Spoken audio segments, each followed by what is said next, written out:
Right now, the Columbia Citizens Police Review Board is set to start its discussion about recommendations on possible changes to officers' use of force in the field.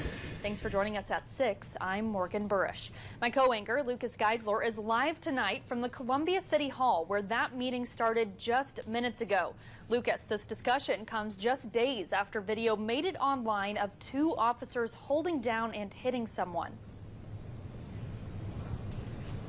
Yeah, interesting timing on that discussion, Morgan. In fact, just moments ago, I heard everyone that was out here in the lobby go into the room. Now, they're about to start their meeting and start this discussion on the use of force. This discussion was actually planned prior to that video you mentioned, making it online and making the rounds online, or even really happening. Of course, the board can only recommend changes to the use of force policy if they decide to recommend anything at all. They can't enact those changes themselves. So remember, there's 2 investigations going on into that incident that happened in downtown Columbia early Sunday morning.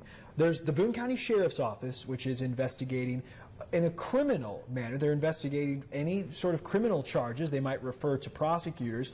The other is an internal CPD investigation, the results of which might end up before this board one day. We'll see about all of that, though.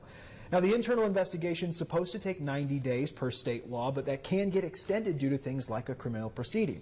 Mayor Barbara Buffalo said today in a statement that, quote, "Council condemns unreasonable use of force by police officers and expects a thorough investigation.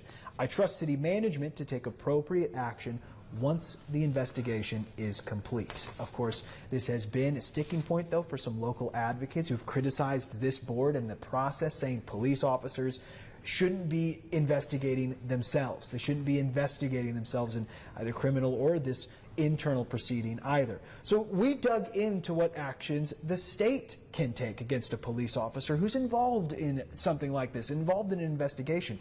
ABC 17's Nia Hinson joins us live here in City Hall as well. You spoke with the Department of Public Safety about this. What can you tell us about what would happen if this situation ever made it to state officials? Yes, I spoke with Mike O'Connell earlier today, and he told me that they are aware of the incident involving those 2 officers, but they are not currently involved in this investigation. As you mentioned, only CPD and the Boone County Sheriff's Office are currently investigating this situation.